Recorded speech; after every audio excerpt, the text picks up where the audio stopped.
costumes, les armes, la fumée, l'odeur de la poudre à canon, une reconstitution digne des grandes productions hollywoodiennes. Un voyage dans le temps qui vous transporte dans la Pennsylvanie d'il y a un siècle et demi. C'est ici que des milliers de soldats se sont entretués. D'un côté, les Nordiques, de l'autre, les Confédérés.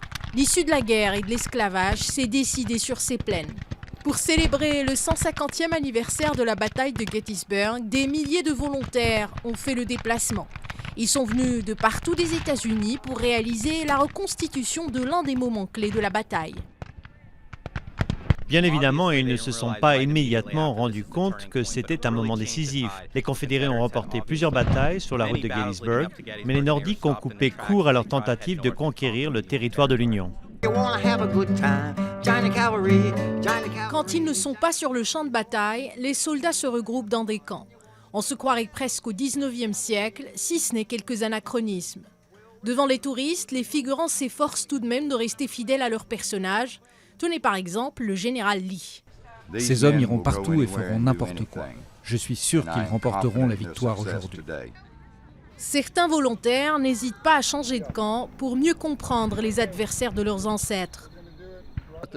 Ce ne sont pas de vraies balles comme pendant la guerre, mais ça vous donne une idée de ce qu'ils ressentaient avec ces uniformes, l'équipement qu'ils transportaient, le mal qu'ils se donnaient à monter et à descendre ces collines. Ça vous donne une idée de ce qu'ils ont vécu. Beaucoup d'eau a coulé sous les ponts depuis la guerre de sécession. Mais l'histoire de ce conflit est un héritage plein d'enseignements. Nous ne le réalisons pas toujours, mais nous ressentons toujours les ondes de choc de la guerre de sécession. Certaines dettes de la guerre civile n'ont été complètement payées que dans les années 80. Le dernier vétéran est mort le siècle dernier. Certains d'entre nous sont les descendants de personnes qui se sont battues et sont mortes dans des endroits comme Gettysburg.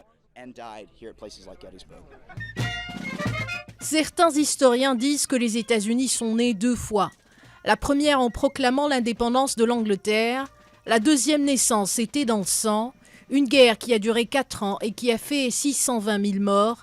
C'est ce sacrifice pour la liberté et l'égalité que ces Américains commémorent aujourd'hui.